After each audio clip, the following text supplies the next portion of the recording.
broadcasting. Okay. Okay, well, good afternoon, everyone.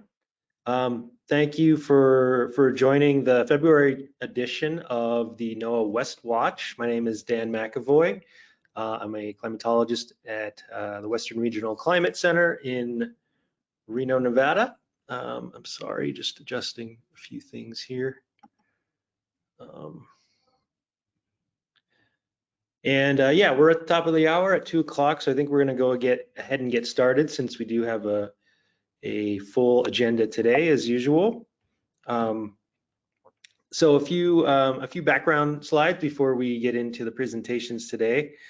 First of all, what is the West Watch? Some of you may have been on these webinars before, but we might have some new folks, and so just want to give a refresher that this is a monthly webinar series bringing together mostly NOAA staff and quite a few partners from across the region with the idea about sharing climate observations, and not just the observations, but the impacts to various systems across the Western US and the coastal areas.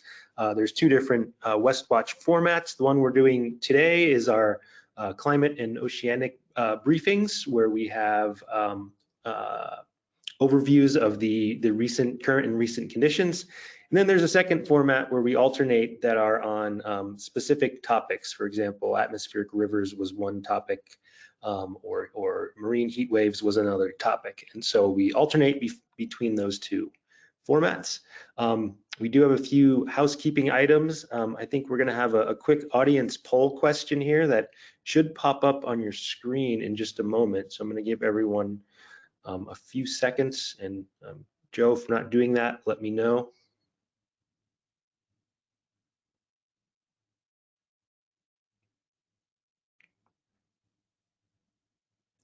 So the question you should see is, have you attended the West Watch previously?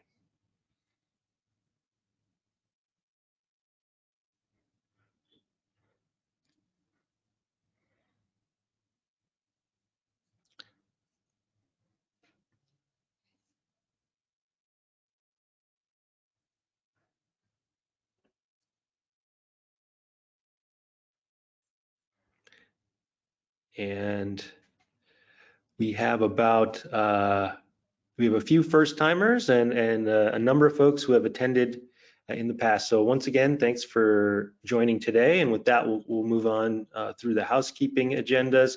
So we'll have 4 presentations today, ranging from about 10 to 15 minutes each. If you do have questions, you can enter them in the questions box at the right-hand side.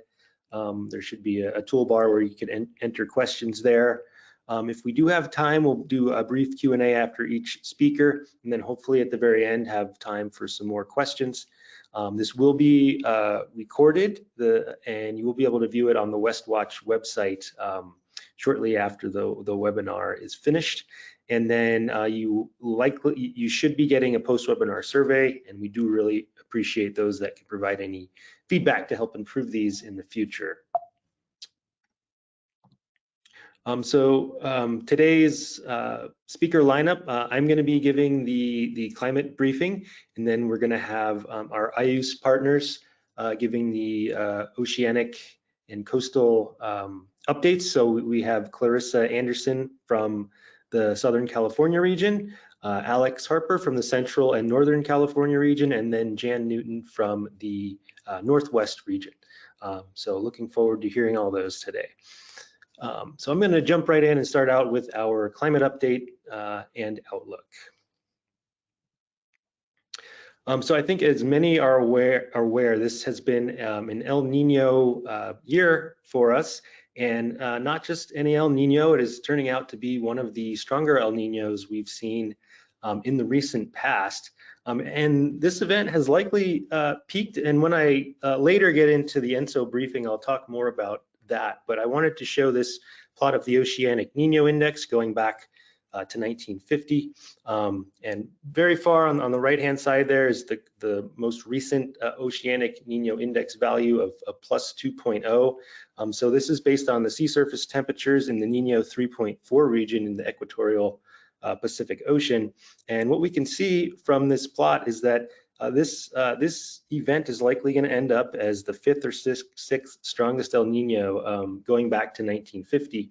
The ones that were stronger were 2015-16, 97-98, 72-73, and we might end up tying 1965 and 66. So a very significant El Nino event, and we can look at maybe how that has impacted the weather and climate conditions so far this winter. So what I'm showing here now is a map of the winter to date, so December 1st through February 24th. This is the 250 millibar zonal wind anomaly. So this is essentially the wind anomaly at the jet stream level, about 30,000 feet above the ground, and this is what transports our storm systems around the globe and brings our main weather impacts across the western US. And what we see is any of these orange and yellows and reds indicate a much stronger than normal jet stream, and any of the blues and purple are a much weaker than normal jet stream. And so we see this is a classic imprint of a strong El Nino, is a very strong subtropical jet stream that has been impacting the southern tier of the United States. And that has definitely had an impact in dragging some of these strong storms further south, impacting Southern California into Arizona and other parts of the southern United States. And so if we take a look at the winter precipitation to date, precipitation percentiles, so this is showing the percentiles for December 1st through February 20th, going back to 1980 over the western United States.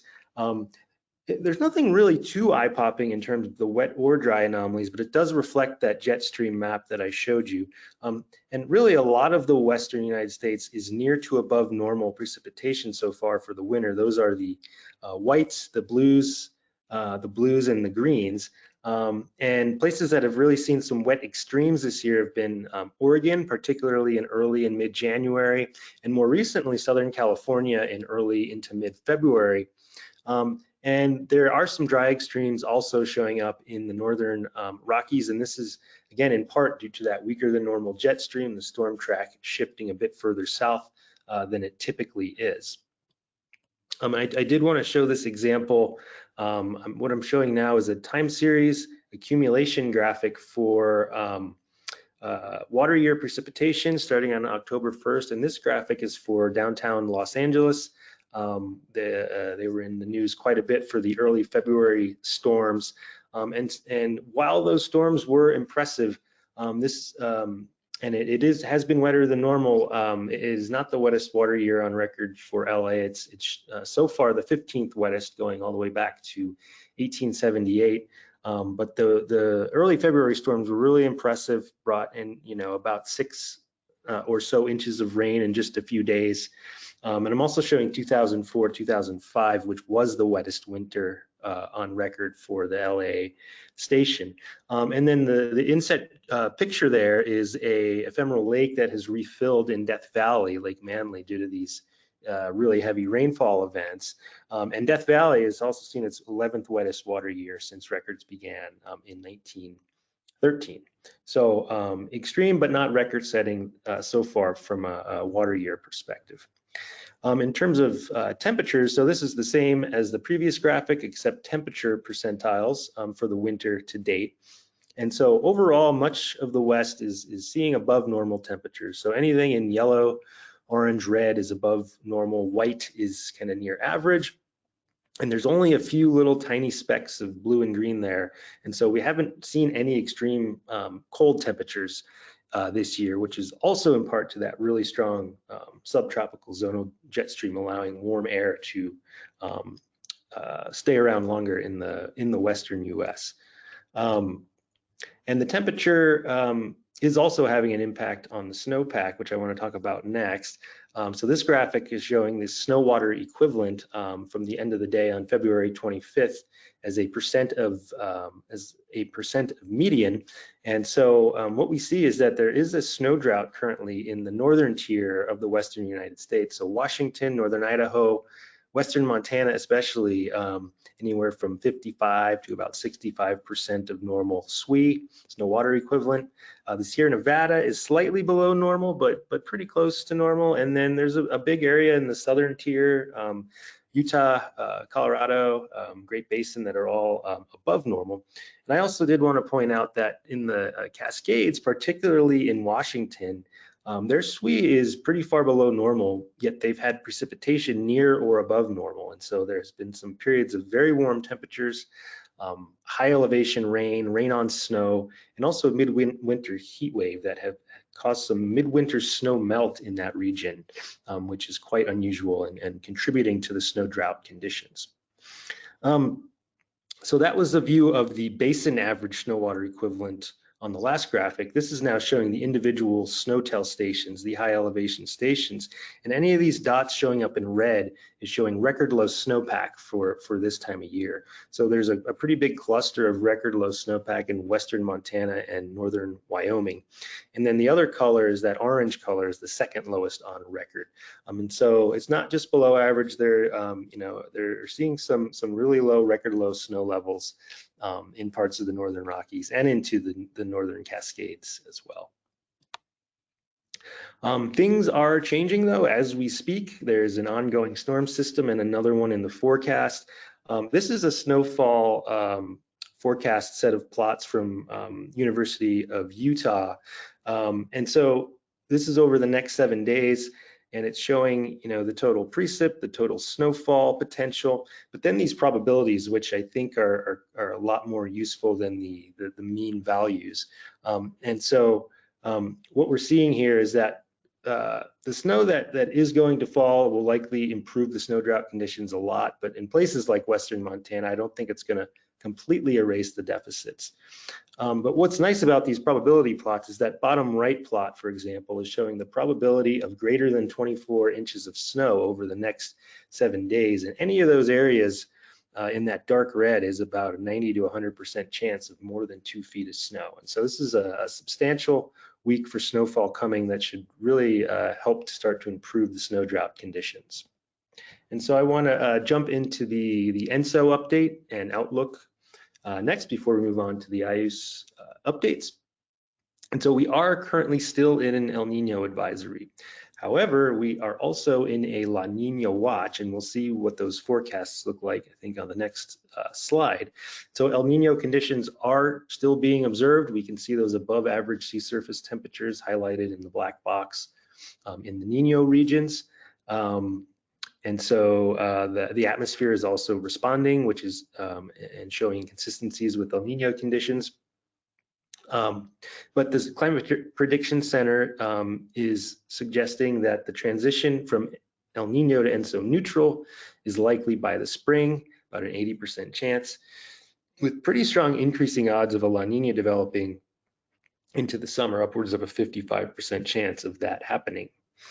And as I mentioned earlier, the El Nino has likely peaked and is waning now. And so this is showing time series graphics of the various different Nino regions. The Nino 3.4 is the one that's most commonly used to define El Nino events, and that was the one I showed on one of the earlier slides. And so we can see that Nino 3.4 kind of peaked around December into January, and pretty much all of the Nino indices have been falling or cooling over the past month or two. So it is looking like this event has likely peaked. And if we take a look at the Nino 3.4 forecasts from the Climate Prediction Center, so and IRI, the Columbia IRI graphics, on the top left, we see the probabilities of being in El Nino in red, La Nina in blue, and neutral in gray going out over the next several seasons. And so still likely to stay in El Nino going into spring, but quickly transitioning to higher probabilities of La Nina going into the summer, with upwards of a 70+% chance going into late summer. And on the bottom right, the spaghetti plot there of the different models shows the same thing with a quickly transitioning ENSO event from warm to cold. These should be taken with a bit of a grain of salt still, as we are still yet to get through the spring prediction barrier, which, after about March or early April, the ENSO forecasts become a bit more reliable. However, there is a pretty strong consistency showing up in these forecasts right now. And lastly, the Climate Prediction Center temperature and precipitation outlooks for March through May are being shown here. So on the left, we have the seasonal temperature outlook. And what that's indicating is pretty stronger odds of above normal precipitation, above normal temperatures across the Pacific Northwest into Northern Rockies and Northern California, with the highest odds really in Washington and Oregon and Northern Idaho there, and equal chances of above or below normal temperatures elsewhere. And for precipitation, there isn't a really strong signal on the right, but we do see some higher odds of below normal precipitation into the Pacific Northwest, and also in very far southern Arizona and New Mexico, with equal chances elsewhere. So we'll have to see how the rest of this El Nino winter plays out. I think that was all I had. I think we have time for a question or two if we do have any before we transition to Clarissa. Joe, do you see any questions? No questions posted yet, but I encourage folks to drop those in anytime during the webinar. Great, thanks, Joe. All right, well, we will shift over to our IUS presenters and start off with Clarissa Anderson. Thank you. Looks like all systems a go. I'm going to put it in slideshow mode. Any second now. Look okay? Yes, looks good. Just verifying. Did it just shift, or is it just me? Yeah, something's happening. Huh. I see. I don't see your full screen view anymore. Let's try this again. Show main screen. Huh. I'm sorry. Let me stop it and try again. I don't know what just happened. I think I tried to get rid of the little tab and then this happened. All right. Are you seeing it now? No. I'm not seeing anything yet. This is there's something. There we go. Oh, is it showing? It's not showing. It did, and then it quickly switched back again. I'm so sorry. I don't know what happened. And Clarissa, I can show your slides if you like. It's gotten into a funky state and I can't get it out. Okay, I'll do it, and you can just tell me to advance. Yeah, thanks. Stop showing. Okay.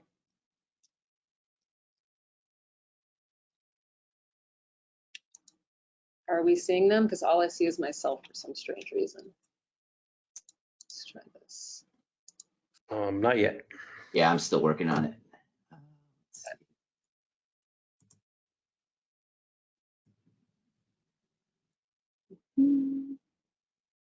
All right, here we go. Thank you. So yes, quickly, I will go through the SCCOOS presentation. Looks like it might be a little cut off at the bottom. And then at the end of the presentation, I'm going to pass it to Dr. James Behrens, who's the CDIP program manager, to finish up with some wave discussion. I'm only seeing part of my slides. Hopefully you're seeing the rest. But first thing I wanted to point out, just for all of you who are on the call who may or may not know, that we're doing a pretty cool meeting coming up this spring. This is a good time. So as many of you know, the Cal Coffee program, one of the longest, if not the longest running ecosystem time series in the world, is having its 75th anniversary this year. And SCCOOS and CeNCOOS, you're going to hear from CeNCOOS next. We're having our 20th anniversaries in terms of our ocean observing system here in California. And we want to really get as many people there as we can to share in the knowledge and all the lessons we've learned over the last 20 to 75 years observing the California current. Okay, next slide, please.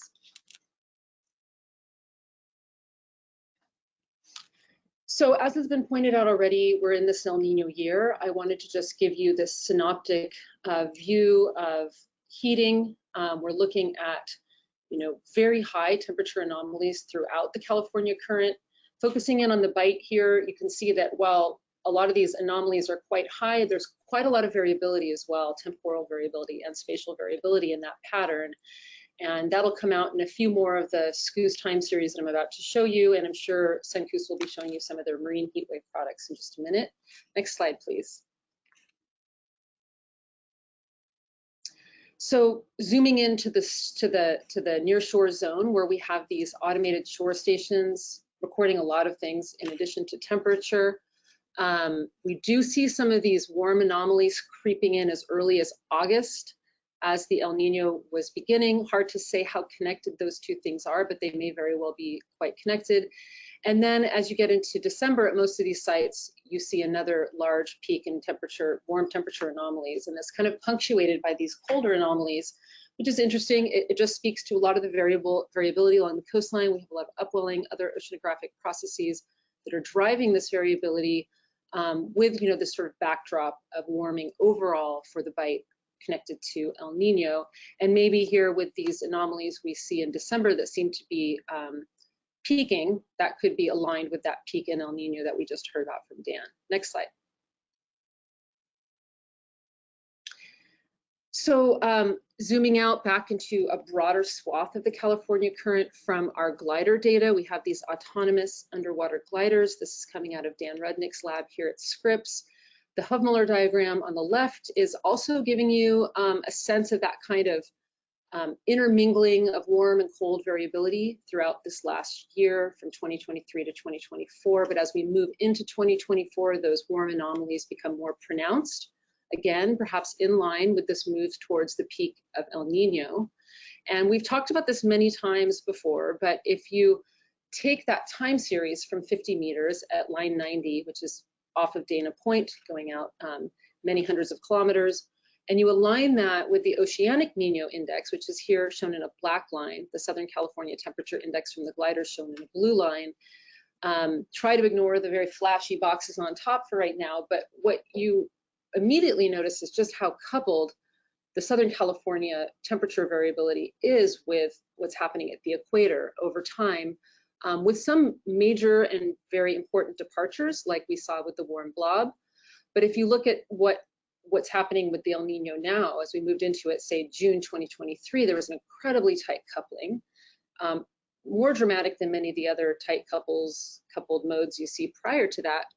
And going into 2024, that starts to diverge. So you're seeing a relative cooling, maybe due to local oceanographic variability recorded by the gliders, and as you move into 2024. And if you start to think about some of the impacts that we expect or don't expect from El Nino, one of the ones that comes up a lot is harmful algal blooms. I'm really using this slide to point out that there's not a great or very tight correlation between harmful algal blooms, particularly the kind we really worry about in California, which is domoic acid events. That's a very bad neurotoxin in relation to the major El Nino events over the last 20 years. But if we zoom into where we are now, it's yet to be determined, in part because the expectation that we would have for the response in the plankton wouldn't come until the spring after that El Nino winter. So as we move into the spring, we'll have to see if the nutrient regime sort of becomes conducive to HABs. This has happened. It seemed to have happened in '97. Not clear if it will happen this time. Next slide. So what we do know about the harmful algal blooms, we know from our alert system. And I'm showing you a few plots really connected just to the diatom pseudonychia that is responsible for producing domoic acid. You're also seeing model output that gives you a pretty coarse scale prediction of the risk of these HABs and domoic acid. The shore station time series do show quite a lot of pseudonychia activity since October, particularly for the less toxic group of pseudonychia. But we also see the toxic group creeping in here at bloom levels starting in January, February.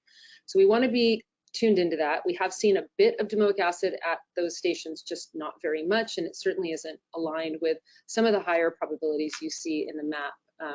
Next animation. However, we do have these robotic microscopes at those same stations.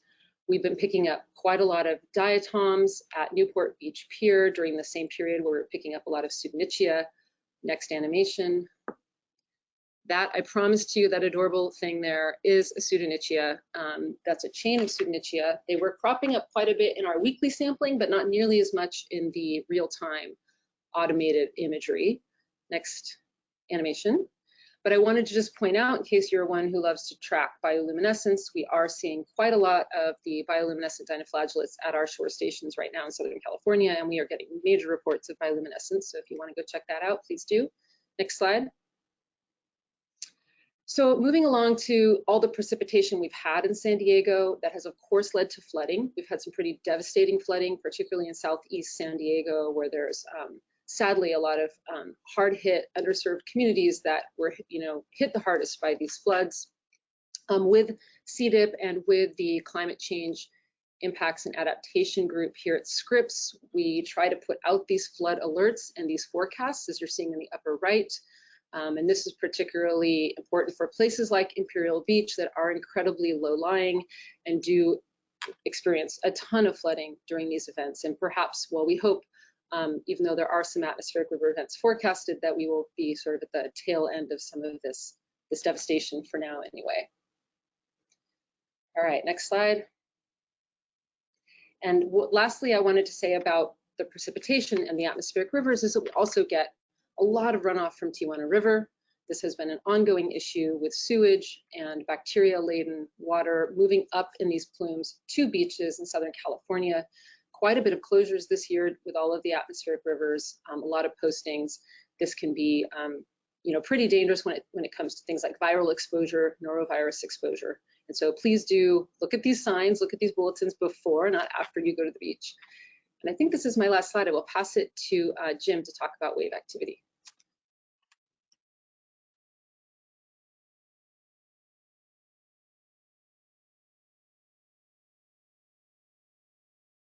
Thanks, Clarissa. I think I might be unmuted and on camera now. Yeah, we can hear you. Cool, thanks. Hi, folks.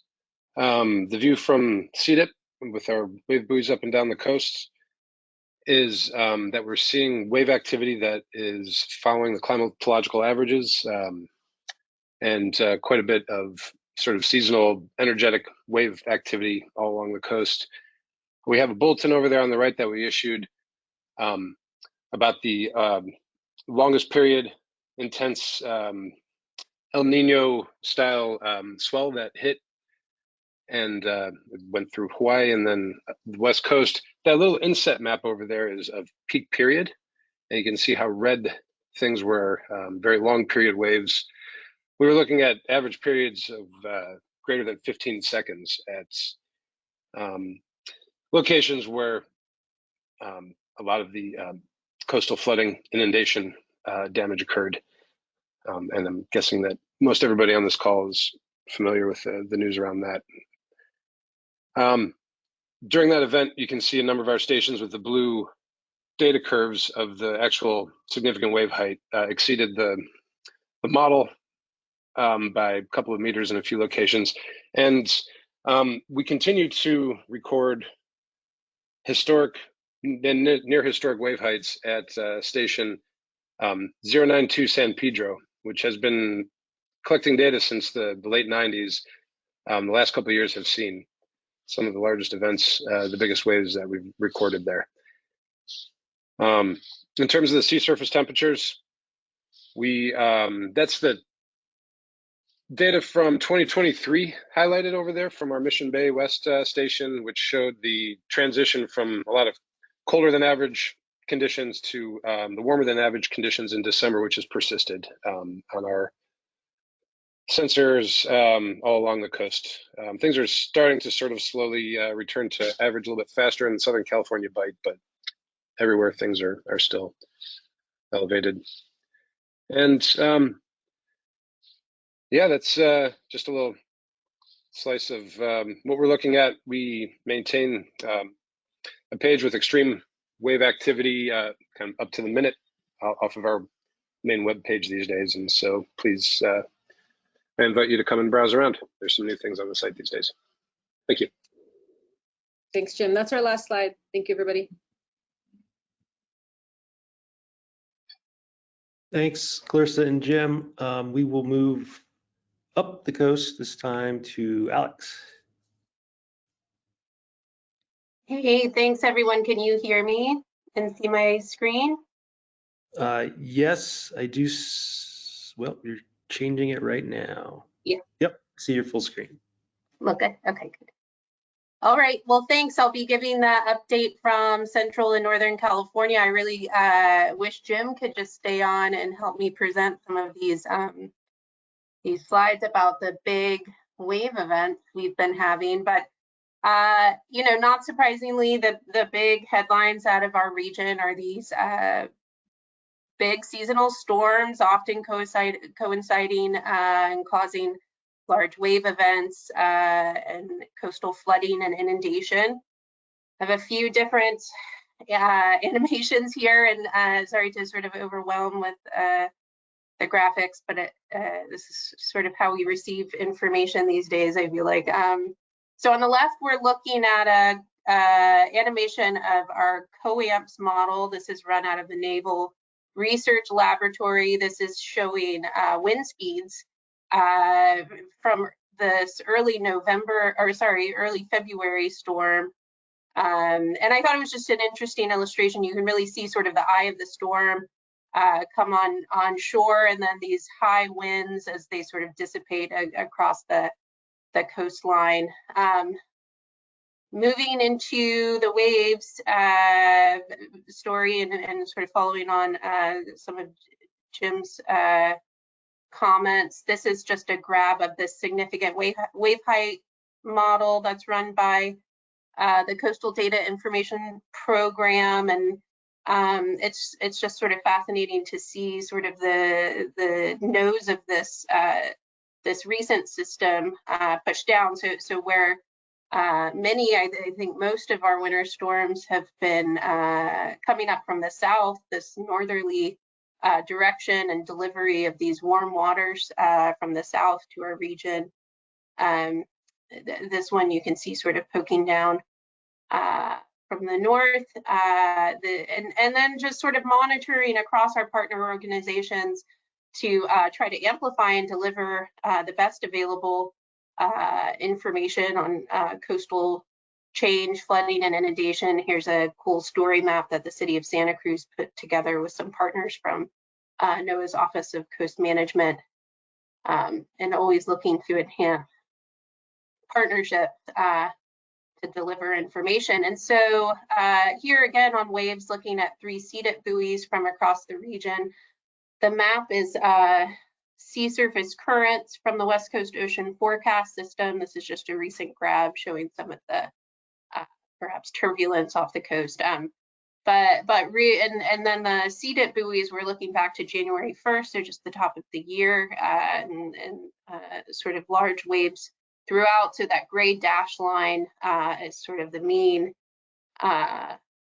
wave height with the shaded area, 1 standard deviation, and then the dashed red and blue lines, 2 standard deviations. And so some pretty significant waves, particularly in the north, and sort of punctuated by these events around the 1st of the year and early February, and then just recently on sort of late February from these 3 CDIP buoys. Moving on to ocean heat, and as Clarissa sort of nicely introduced, we're seeing anomalously warm conditions across the region, largely delivered by these northerly storms. This is a view of the blob tracker that's led by our friends at the Integrated Ecosystem Assessment.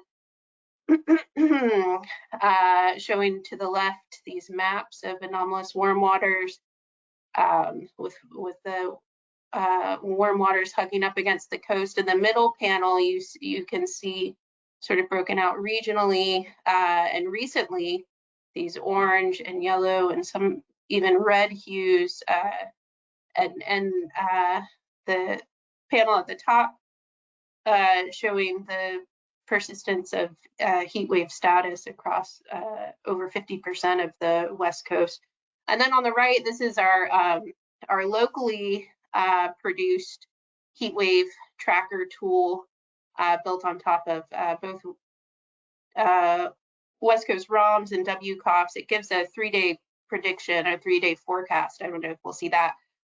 But this gives you sort of fine scale resolution information, and you really see this warm anomaly occurring off the Pacific Northwest, which is sort of interesting to view in that figure. Let me give it a second and see if it goes. Oh, well, this one's, I must have pulled this a few days ago. Okay, some observational data now, moving from the models to our nearshore observing systems. And so these are the shore stations, which Clarissa showed from her region. Here are 3 from our region, showing these, again, anomalously warmer waters off the coast, except for in Bodega Bay. And so this is something that cropped up when we were looking to prepare this presentation. I should note that the map on the left, these are sea surface temperatures, so just temperatures from West Coast Ocean Forecast System. And you do see a bit of cool, a bit of upwelling in part of the region. But when we look at sea surface anomalies, which is what's being shown here, it's just sort of persistently warm or consistently warm across the region. Okay, so now we're looking at sea surface temperature anomaly from 3 NDBC buoys across the region. Point St. George up in Crescent City has been warm for a while, similarly with Santa Maria, sort of off of Point Conception. And then Bodega Bay, again, with this cooler water trend. And what we're thinking is this is illustrating some of the freshwater inflow from the San Francisco Bay from these large precipitation events that have been sort of dumping into the bay and reaching to the sort of adjacent coastal ocean. And we saw these in a couple of the CDIP buoys sort of closer to the Golden Gate. And so interesting little blip in conditions offshore. Here looking at subsurface heat from 2 of our continuous glider transects, the Monterey line and the Trinidad headline. Both demonstrating similarly these warm conditions, but maybe notably the Trinidad headline sort of anomalously cool conditions throughout much of 2023. Again, with our gliders, this is now Monterey from the last 3 months of 2023. Seeing those warm waters all the way up to the coast in this top panel.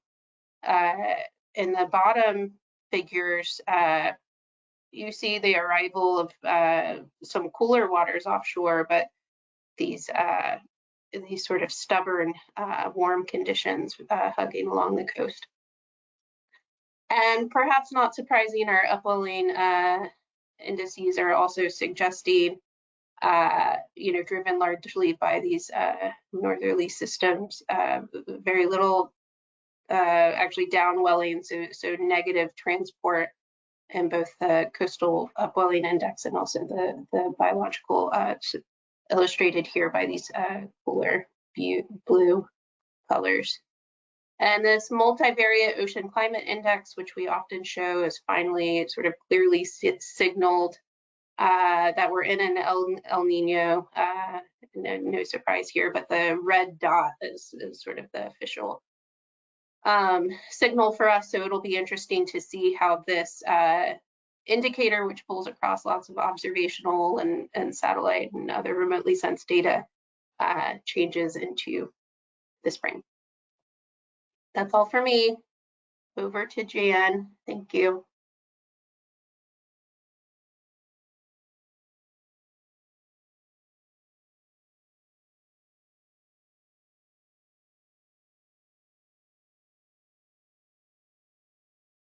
There we go.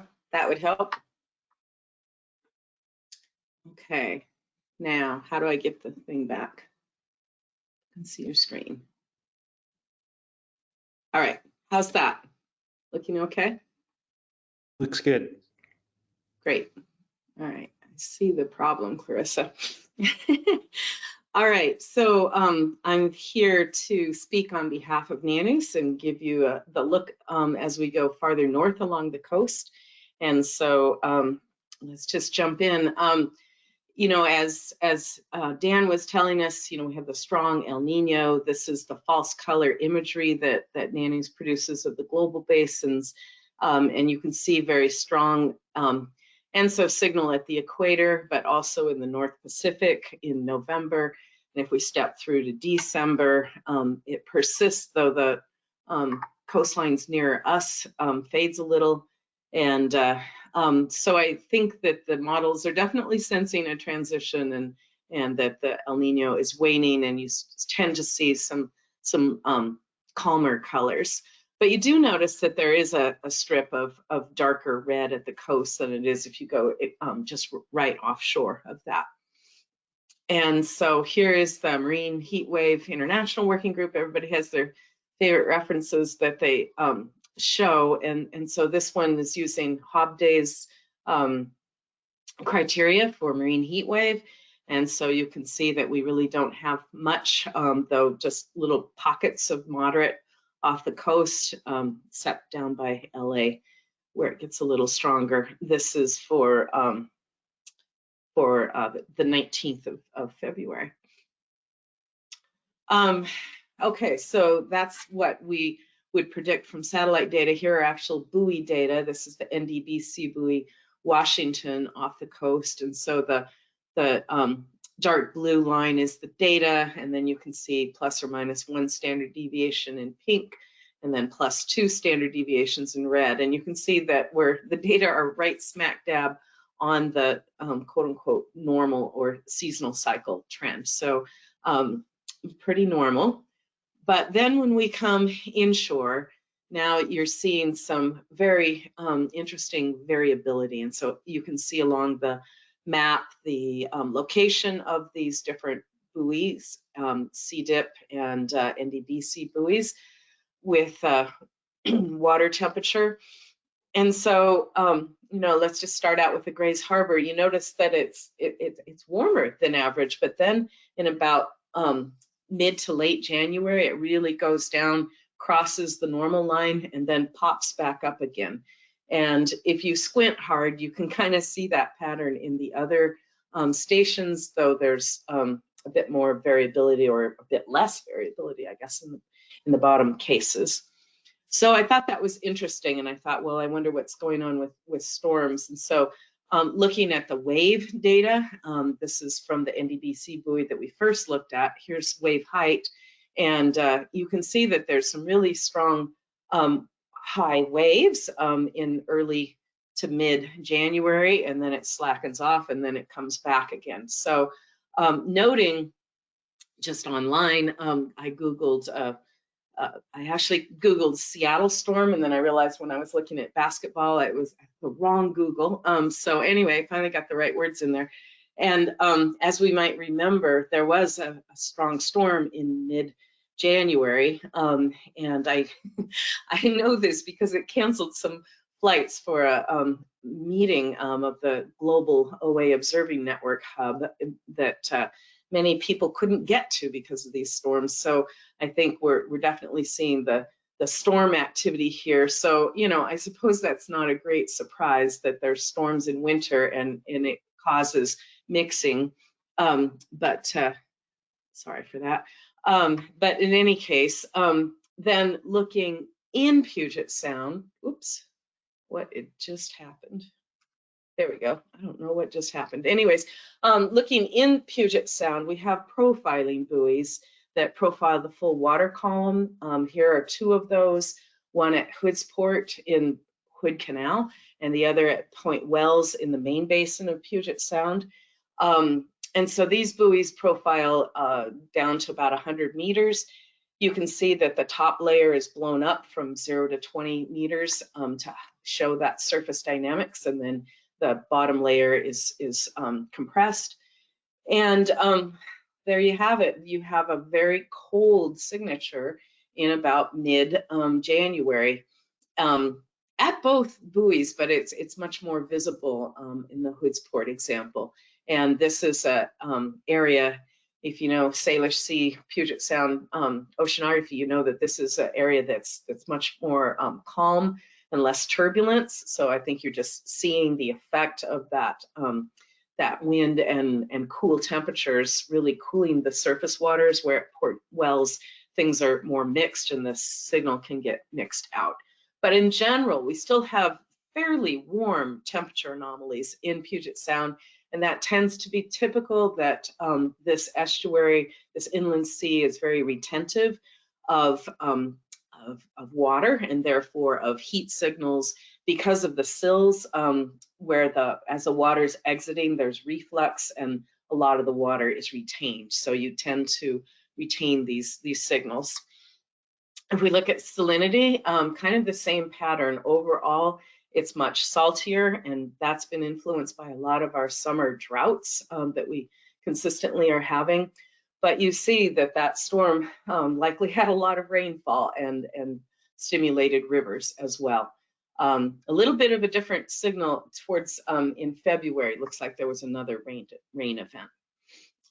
But of course, when we look at oxygen, it's a very mixed story, and that's why we have buoys in different locations, because these two locations in Puget Sound have a very different dynamic going on, and so we'll see how the oxygen story evolves with time.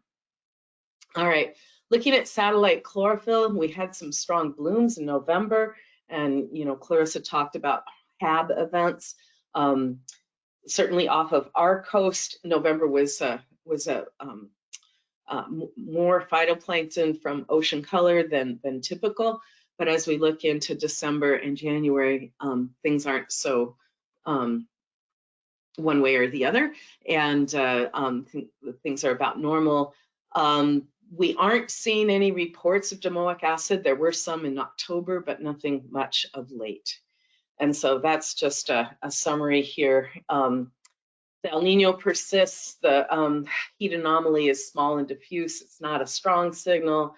As Dan said, a transition's predicted. I feel like the ocean is definitely telling us that, so that makes sense. Offshore, average temperature, but inshore, a much different story. And we had these storm events that really showed a cohesion between the temperature, the wave height, and then also what's going on in the estuary.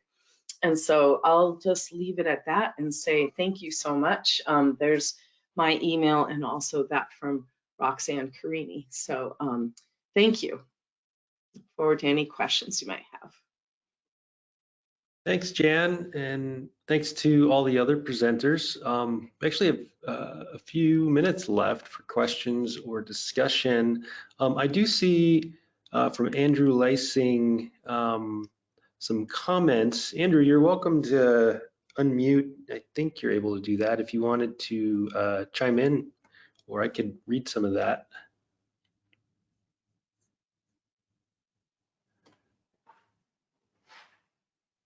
Let's see if, oh, it looked like Andrew was trying. Let me try unmute. Okay, Andrew, can you talk now? Not hearing anything.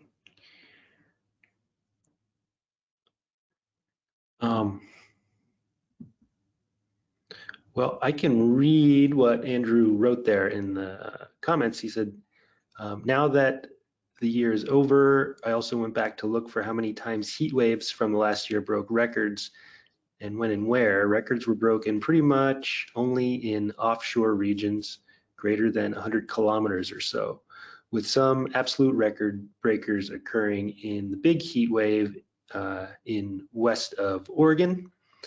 And he added, at one location off SF, about 100 kilometers offshore, there were 72 days of record-breaking temperatures.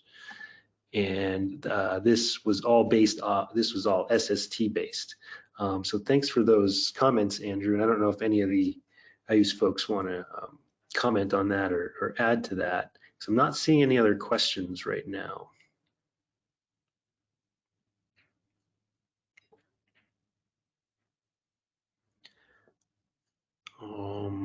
I don't have really anything to say. I feel like I'm the only camera that's on. That makes me really unnerved.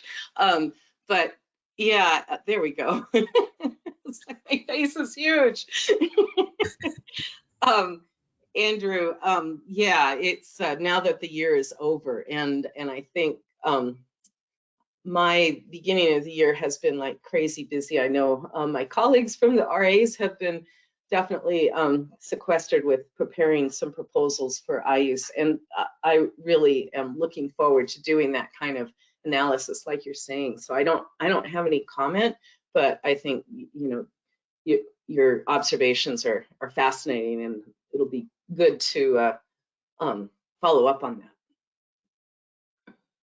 Yeah, Andrew, please do share. That sounds like information our communities would certainly be interested in. I just recall from last year when these, you know, marine heat waves were occurring, that the coastline remained sort of persistently cool, that we were really sort of rescued by our upwelling regime here.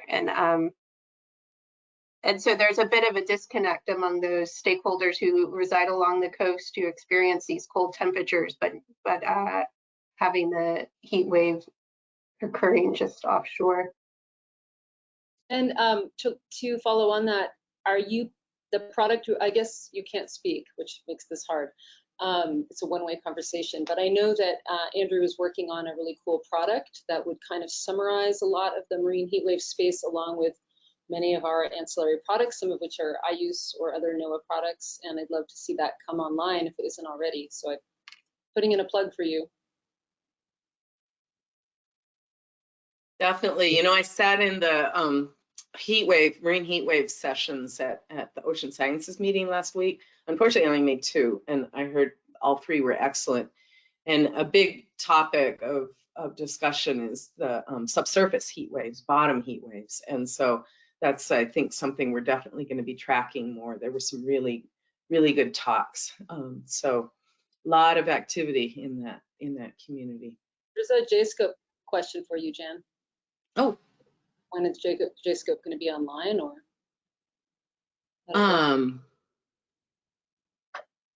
I'm sorry, I can't read it, but it says when will the JSCOOP forecasts be available? I thought they were.